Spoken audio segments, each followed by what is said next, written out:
Hello everyone, I am Meenu और आप मेरे साथ सुन रहे हैं तकदीर कहानी का एपिसोड नंबर 2, समीर राठौर की जीत। समीर एक फोटो को देख रहा था। उस फोटो में 3 साल 4 महीने की डॉल जैसी बहुत ही प्यारी सी एक छोटी सी लड़की, जिसके लंबे घने बाल थे। उसके बालों में बहुत ही सुंदर सी एक हेयर बैंड लगी हुई थी। उसकी काली आंखें उसे और भी अट्रैक्ट बना रही थी और उस लड़की का रंग एकदम साफ था। उस लड़की के हाथ पर उसी की तरह क्यूट सी एक डॉल थी और एक हाथ को कोई पकड़ रखा था। समीर के फेस पर कोई भी एक्सप्रेशन नहीं था। वो क्या सोच रहा है ये अंदाजा लगाना ना के बराबर है। आस्था शेखर जी के बगल में बैठी थी। आस्था के बगल में अथर्व बैठा था और आस्था के सामने निशिता जी बैठी थी। शेखर जी ने कहा, आस्था तुम दिल्ली कब जा रही हो? आस्था ने कहा, पापा शायद 5 दिन बाद जाऊंगी। अथर्व ने कहा, कुछ दिन पहले ही तो तेरा एग्जाम खत्म हुआ था, तो इतनी जल्दी तुझे दिल्ली वापस जाना है? तभी आस्था ने कहा, नहीं भाई, 5 दिन बाद मुझे जाना होगा। मुझे याद है मैंने दिल्ली जाने से पहले आपको कहा था कि एक बार मेडिकल की पढ़ाई खत्म हो जाए उसके बाद बैंगलोर आ जाऊंगी। लेकिन भाई मुझे दिल्ली में ही अपना करियर बनाना है, यहाँ बैंगलोर में नहीं। लेकिन पापा आपने क्यों पूछा? शेखर जी ने कहा, कुछ नहीं बेटा, यूं ही पूछा था। निशिता जी ने कहा, क्या आप भी अभी अभी तो आई है और आप हो कि इसे वापस जाने के लिए कह रहे हैं? निशिता जी ने नाराज होते हुए कहा, शेखर जी, मैं कहाँ आस्था को जाने के लिए कह रहा हूँ, मैं तो यूं ही पूछ रहा था। मैंने तो इसे कहा था कि दिल्ली जाने की जरूरत नहीं है, लेकिन आपकी लाडली गई ना दिल्ली। आस्था, क्या मम्मा, दिल्ली जाने का फैसला मेरा था और इसमें पापा की क्या गलती है? अब क्या था, निशिता जी अपना मुंह फुलाने लगी। इसमें उनकी कोई गलती नहीं है। हर माँ अपने बच्चों को अपने से दूर नहीं होने देना चाहती। इसलिए कहते हैं, एक माँ की ममता कभी खत्म नहीं होती। माँ किस्मत वालों को ही मिलती है। निशिता जी ने आस्था को जन्म नहीं दिया था, लेकिन उन्होंने आस्था को अपनी बेटी से भी ज्यादा प्यार दिया है। लेकिन एक ऐसा भी था जिसने अपना बचपन बिना माँ के बिताया है। अपनी असली माँ होने के बावजूद उसके पापा ने उसे अपनी माँ से दूर रखा। आपका अंदाजा बिल्कुल सही है। वो और कोई नहीं, हमारा समीर है।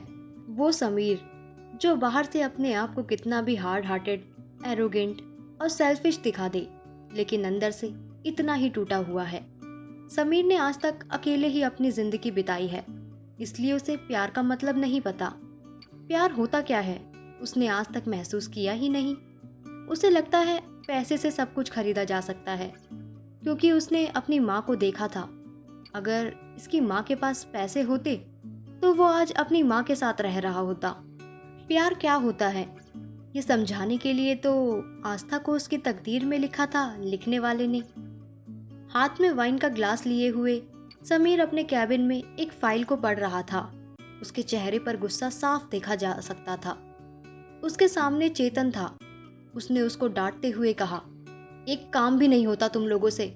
एक काम दिया था मिस शर्मा या रूही के बारे में पता लगाने को, ये भी नहीं कर सके, इडियट। चेतन, सॉरी मिस्टर राठौर, लेकिन रूही के बारे में किसी को नहीं पता वो कहाँ है। कुछ लोग ये भी कह रहे हैं कि समीर के गुस्से से सब वाकिफ थे। उसके फैमिली के लोग भी उसके गुस्से के कारण उससे बात करने में भी डरते थे। समीर जितना हैंडसम था उससे कहीं ज्यादा खतरनाक था। कोई भी उसके सामने ज्यादा बोलने की हिम्मत नहीं करता है। अपने दुश्मनों के लिए वो किसी जल्लाद से कम नहीं। समीर की सजा इतनी दर्दनाक होती है कि वो जिसको भी सजा दे वो मौत की भीख मांगता है उससे। लेकिन समीर उसकी जिंदगी मौत से भी बदतर बना देता है। वो सजा देने से पहले कभी नहीं देखता सामने कौन है।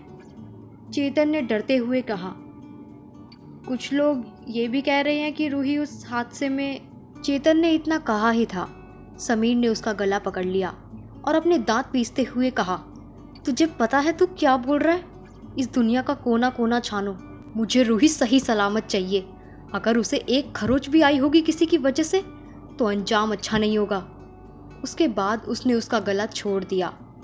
20 मिनट के बाद समीर अपनी चेयर से पीठ टकरा कर बैठा हुआ था। काश 24 अप्रैल को ये सब नहीं हुआ होता। वो ये सोच ही रहा था। इतने में ही उसके फोन की घंटे बजी। उसने कॉल रिसीव किया। सामने से आर्यन ने कहा, मिस्टर राठौर, रूही जिस हॉस्पिटल में पैदा हुई थी उस हॉस्पिटल के बारे में पता चल गया है और हमें उसका बर्थ सर्टिफिकेट भी मिल गया है। ये शख्स आर्यन त्रिपाठी है, समीर का पर्सनल डिटेक्टिव। बिजनेस रिलेटेड कोई न्यूज़ हो या क्राइम की दुनिया से रिलेटेड, उसकी पर्सनल लाइफ हो या उसकी फैमिली से रिलेटेड, कोई भी अपडेट हो, आर्यन ही सब डिटेल्स लाकर उसे देता है। तभी समीर ने कहा, मिस शर्मा के बारे में कोई update? No mister Rathore, miss Sharma के बारे में फ़िलहाल कोई अपडेट नहीं है। उसके बाद समीर ने कॉल कट कर दिया।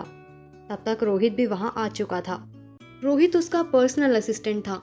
रोहित उसके बिजनेस को देखता था। वो हर वक्त साई की तरह उसके साथ रहता है। समीर के बारे में उसे सब कुछ पता था, लेकिन रूही और उसके पास्ट के बारे में रोहित को कुछ भी नहीं पता था। रोहित समीर के सामने हाथों को पीछे बांधे सर झुकाए खड़ा है। रोहित, मिस्टर राठौर, आपने जैसा कहा था, मैंने थोड़े पैसे देकर वो प्रोजेक्ट राठौर इंडस्ट्री के नाम कर लिया। लेकिन मुझे एक बात समझ नहीं आ रही है, आपको क्यों ये प्रोजेक्ट चाहिए था? इससे राठौर इंडस्ट्री को ज़्यादा प्रॉफिट भी नहीं होगा। समीर ने एक डेविल स्माइल देते हुए कहा, क्योंकि ये प्रोजेक्ट नारायण प्रताप के लिए गोल्डन अपॉर्चुनिटी था और समीर सिंह राठौर नारायण प्रताप को जीतने दे, ऐसा हो ही नहीं सकता। कौन है नारायण प्रताप और क्यों समीर उससे इतनी नफरत करता है? समीर की लाइफ का एक ऐसा दर्दनाक पन्ना जिससे पूरी दुनिया थी अनजान, सिवाय एक के। कहानी में आगे क्या होगा जानने के लिए सुनते रहिए कहानी के आने वाले एपिसोड। Thank you.